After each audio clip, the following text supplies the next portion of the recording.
Welcome to the Redemption Podcast Show. I'm U.S. Army veteran and poetic human John Krotec.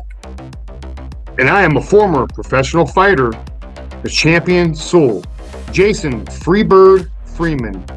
In a sincere effort to help others and to set some records straight, we share our personal stories and scripture and offer real solutions to overcoming the challenges of life.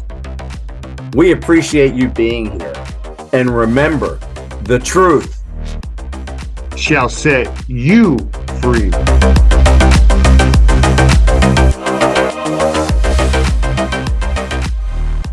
Welcome back to another episode of the Redemption Podcast. I'm here with my co-host, Jason Freebird Freeman, the Decide to Fight guy, champion soul, frontline warrior, whatever you want to call him. He's doing some great things. And we got kind of an interesting topic today, one that we talk about, behind the scenes, but we've never really been out with it live. And what it's going to be today, Jason, welcome back and appreciate you and your partnership here on Redemption. I enjoy being here. Thank you, John. Absolutely. And what we're going to talk about today is the social media marketing world.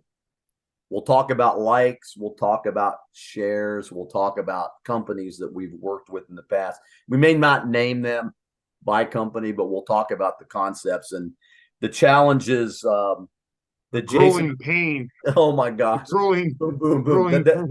The challenges that we've both faced as people with brands and companies trying to make a splash into the World Wide Web. I want to first say, and Jason, you can agree, disagree. I want your input on this. I want to first say that all the people that I've worked with in digital marketing or website development or branding are all good people. I'm not going to say anything bad about them. They're all good people. But in the end, when the contract ran out or even during the contract, it always seemed like there was something missing. Like over promising and under delivering. Well, it almost seemed like there was a lot of words that weren't said that should have been shared prior to. It's like we had the contract, and then there was like small fine print on the back, and it was full of fine print. You're not going to get everything that we talk about, but you are, but you're not. And then when we turn the page again, this is what's extra. Now that I didn't tell you, but I led you in, I brought you in. Here's a bone, here's a treat, come a little further. And then all of a sudden there was another price tag. And for me, I don't know about you, but I'm blue collar. I'm out there working every day. And to be in the social media mind frame and consistently forking out funding with no end result, John, it's painful. Oh man. Well, let me first say you're not alone. There are thousands and thousands, tens of thousands of people out there who have what I would say have been misled in a certain respect based on what you just said. I'm blue collar too. I'm not pounding a hammer, but I'm working it. I'm working the programs, and so let's without beating a dead horse, with that hammer. Let's think about maybe the reasons why, and then maybe offer some solutions. Here's my take on it. The people with these companies, these digital services companies, what I think it really is they never really had the buy-in. And I know that any business relationship is a two-way street. I had the buy-in. I was believing what they were telling me, but maybe they didn't completely understand myself or my brand and what I was attempting to do, which might be a lack of clarity on my part, who knows. But I've always felt like these people seem to just be going through the motions, checking a box. And then, here we are, they never gave me reasons of how their products, their websites or their programs or their plans were ever going to make me money. I knew how their companies made money by the services they offered, but they never told me how they were going to make me money. And I feel like it really goes back to they didn't understand business 101, which is building a trusting relationship.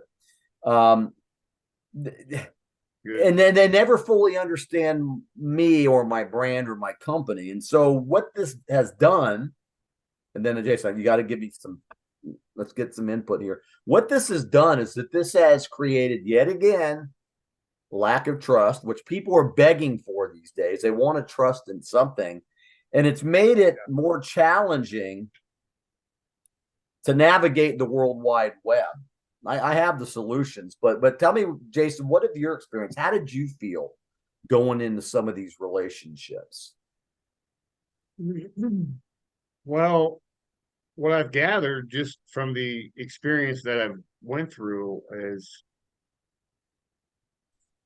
like anything else in the fight game. I relate a lot to martial arts, fitness, and stepping into the ring. It takes a lot to get ready to prepare yourself to be in the ring. And I look at it as the same. It's the same concept. You know, we're pulling together all of our thoughts and ideas, and we're working with a team to move forward and be seen out in the digital world.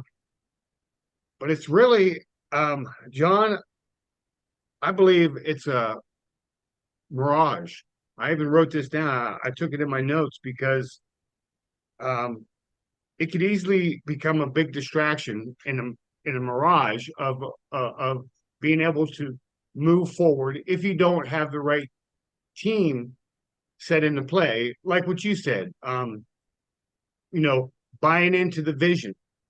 What I've come to understand is, and this has taken time and money, but if your team's not on the same page, you're going to be bumping heads or running into each other, or lack of communication, you're not going to be preparing properly for your next step. And it's, it's been grueling because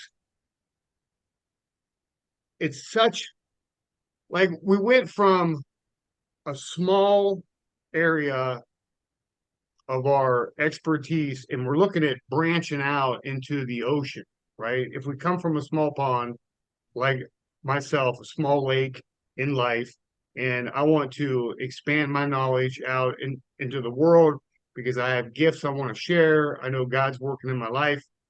So we do that, but yet it could very easily be a mirage, just out in the distance, and you think you're going for something, and you're trying and you're striving, but yet in my program, the uppercut, knowing who's in your corner, if you don't have the right team right there with you moving forward, that is the biggest issue from what I found. Yeah, and that's predicated on a few things. First of all, let's say this again. These people aren't really bad people. They're, they're, Nope, they're, they're no. trying to make a living too. We get that. We're all trying to make money. We're all trying to find our marketplace and our niche, right, in this world. Um, and so I think that these relationships, I think where we've lost sight is in what the foundation of any relationship is, whether it's a marriage, relationship with your kids, your church members, people that work for your businesses.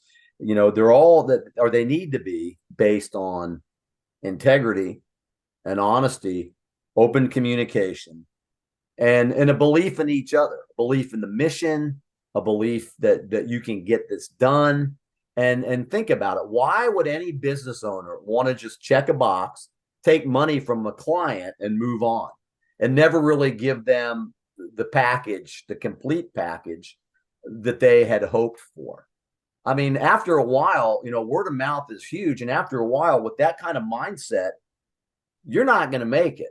I can assure you it's not going to work. For 23 years, my wife and I ran a small company. We were profitable every year but one.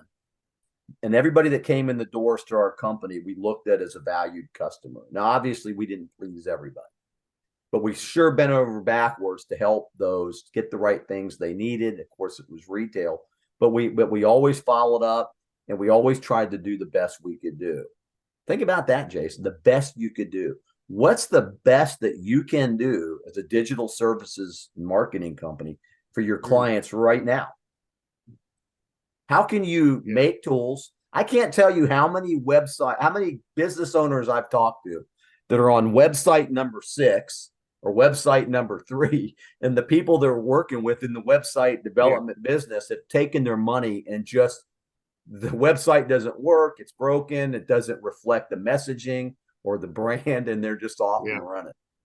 One other thing too is the 3-click method, John. If anybody goes on your website to look at Poetic Humans and they want to go into your program or they want to see what you're about, 3 clicks. If they're not able to find the information that they need, they're going to go to another website. It's not going to take long, where they're going to be distracted by something else, and they're not going to get that full interaction with John like they anticipated if they have to click more than 3 times to get to the information that they're looking for. Yes, exactly. I look at, www. Think about this. I look at it as the wild, woolly world. It's like the Wild West, and everybody's out there trying to make a buck. There's a lot of deception going on. There's a lot of good people too that actually are making things happen. But let's just look at that. If we approach the wild, woolly world, the World Wide Web, as an opportunity to create lasting relationships with companies, and you mentioned it, Jason, that the team. Imagine if we approached the World Wide Web, this wild, woolly world, as an opportunity, not only for our brands, but our companies and those companies that operate in those digital services space. Look at it as an opportunity to really make great things happen for our clients, but for the world, and especially with brands like ours. Here's a plug. People that really want to help other people overcome their traumas in life. Imagine you as a digital services company, an agency, if you will, part of a team, to be part of something like that, greater than yourselves. And you're not just a web development company. You're a company that's making things happen, making a difference, a better place. And then that's what I wish that these companies would take into mind when they see another client come along.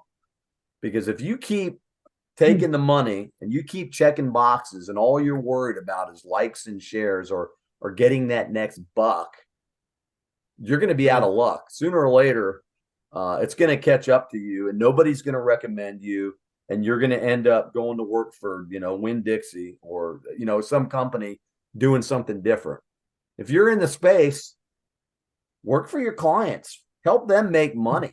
Let that be one of your priorities. Well, gosh, I can build a tremendous website, but how can this client use it to make money? Or we can do this marketing program or this online program for them, but how can I really give them the tools that they can make money so they can pay me? I asked a client I asked a potential person that I was going to work with. They had given me a contract for $139,000, right? Not going to mention any names, but it was a great program. Seems steep. I had no doubt that they could deliver on the technical aspects of that contract. But when I asked them, tell me how your program, this plan, this strategy is going to help me make money to be able to pay for it. And they went silent on me. They could not give me an answer on how the tools that they were going to make, the plan that they were going to implement, was going to make me money. Shouldn't that be one of your priorities as a digital services company, to give tools to your clients to help them make money? And you should have an answer for that. Or not should, that's another word. You need to have an answer for that.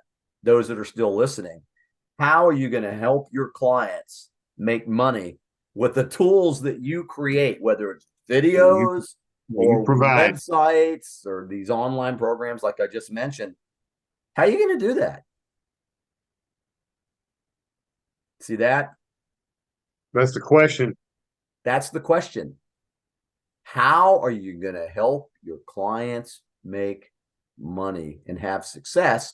And when they make money and have success, imagine what that's going to do for your brand. Imagine the reviews that you would actually have online supporting everything Man, that you're doing for other people. it's crazy. And, And these good people that we talk about, some of these good people I would never, ever recommend, because I recommend these companies that have failed me to somebody else to fail them. That's not how it works. no, not on teamwork. Teamwork, to make that dream work, it takes time. It does take financial obligations also, but in all reality, if you don't learn from your mistakes, uh, then you're going to make them again. You know, and it says here in Matthew 6:34, therefore do not be anxious about tomorrow, for tomorrow will be anxious for itself. Sufficient for the day it's got its own troubles. So we're going to run into new things each day. We're going to be anxious about tomorrow, John. But I tell you what, building a good solid team, a good foundation underneath of you before you take off is key. Is key. And that's what it takes if you want to be successful. You can't keep tapping into the resources that aren't there, that are a mirage. Couldn't agree with you more. So, those companies out there that offer these services, quit giving your client base a delusion of grandeur. Have some belief in them. Have trust, build trust, be integral, be honest, execute, make adjustments, but always keep the lines of communication open. And a scripture that comes to mind for me is in John. Let your heart not be troubled. Those that are being frustrated or feeling frustrations and anger at times, spending money and money and money for no money in return, that's a doomed process. That's frustrating for both companies. And so I would just say, let your heart be not troubled. Look at your next client as an opportunity and be honest with them. But without belief in them as a client, no matter what you do for them will never work. Jason, any final thoughts here as we close out this episode of the Redemption Podcast? Well, yeah, I definitely want to share one more scripture, and it just hits home, and that's Ecclesiastes 1:9, and you can read around this too to really grab a hold of the purpose of this scripture. It says, "What has been done will be done again. There is nothing new under the sun." And then you skip down to 11. No one remembers the former generations, and even those yet to come will not be remembered by those who follow them. John, we're here one day and we're gone the next. But can we leave a mark that'll help change humanity? I believe so. Excellent scripture. My mind had wandered to Ecclesiastes because Ecclesiastes, he saw it all and he gets it. Amazing. So what kind of legacy do you want to leave? Don't have to answer it. Do it in the silence of your own home. What kind of legacy? Write it out as a business owner, as somebody searching for digital services or somebody that gives digital services. What kind of legacy do you want to leave? Do you want to be lasting, or do you just want to become dust in the wind? Thanks, Jason. I'll catch you on the next episode. Love you, You're man. welcome, John. God bless you. God bless you. Thanks again for listening to this episode of the Redemption Podcast Show. We hope you got some wisdom out of it. Don't forget, the truth shall set you free.